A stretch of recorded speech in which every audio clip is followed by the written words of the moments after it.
Love takes hold.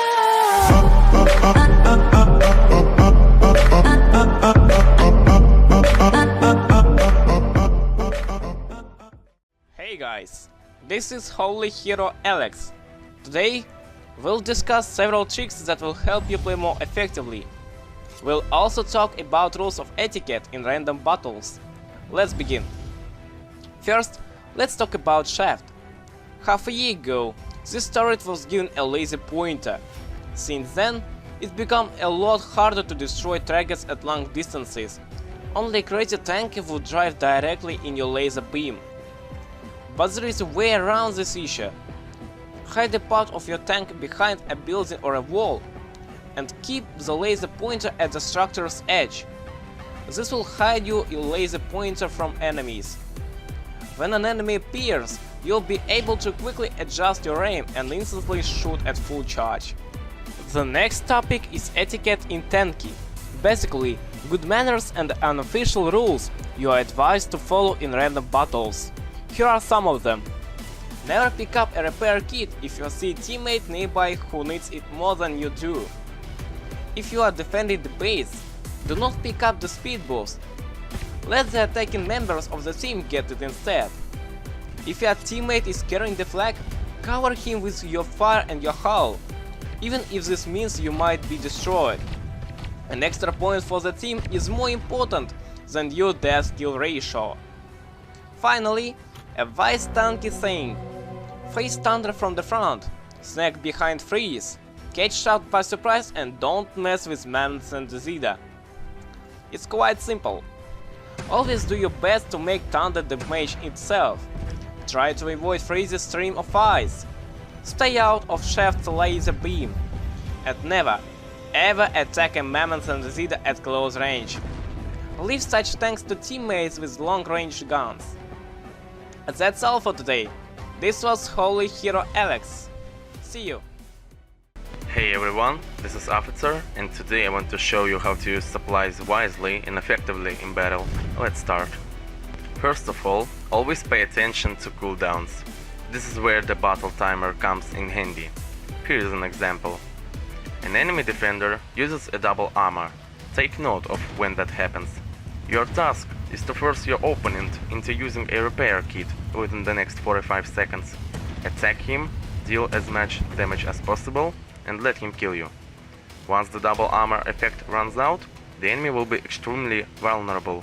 He won't be able to heal or enable double armor again. This is where you respawn and activate double damage. Now about mines. If you are an attacker, you need to mine the path to your base. If you are a defender, plant them near your flag. Attackers are usually destroyed very quickly.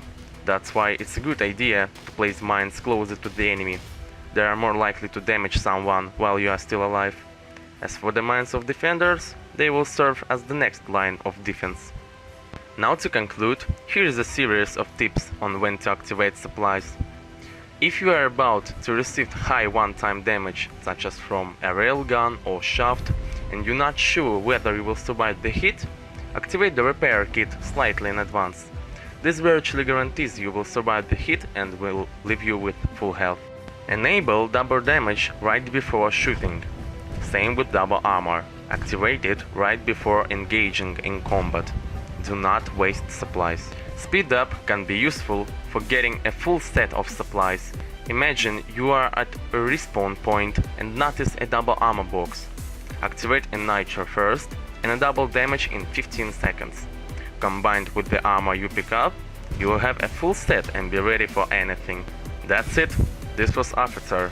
Use supplies wisely and good luck. Hey everyone, this is Olia Love, and today we will learn how to effectively use Ricochet. Let's start.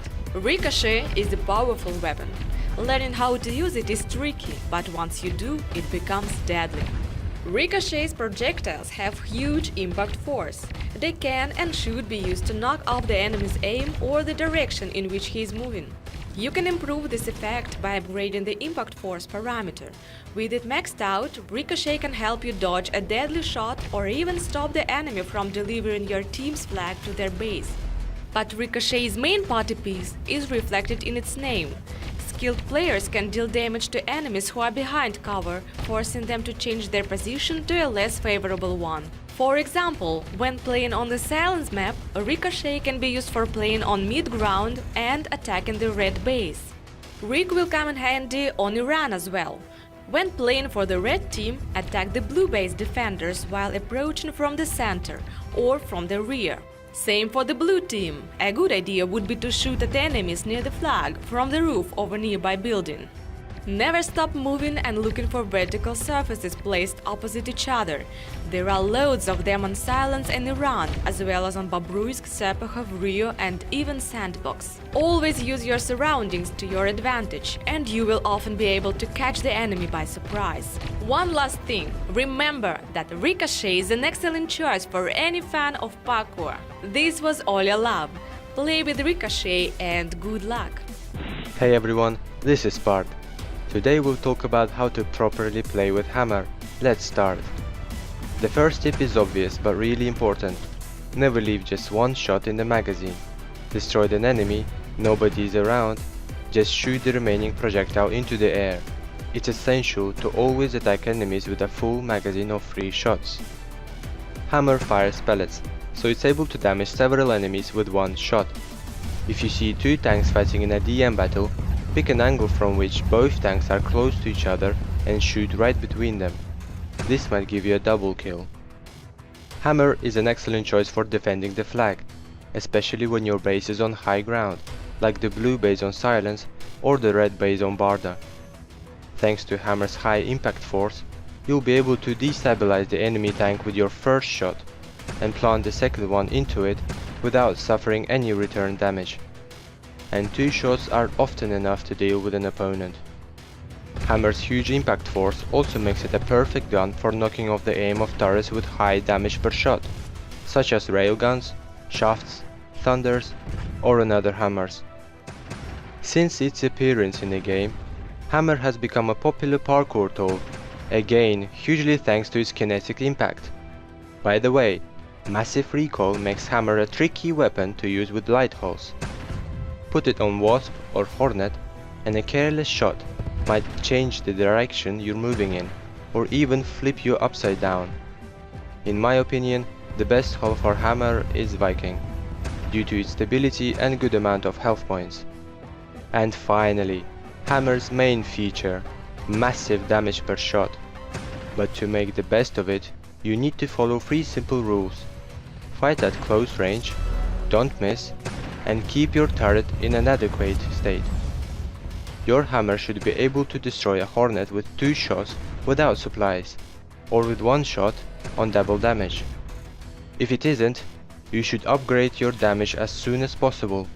Otherwise, your hammer probably won't be destroying medium hulls with 1 magazine, which makes the mighty shotgun almost useless. That's it guys, play with hammer and be as cool as Thor. Good luck! Yo, I ain't here for the money,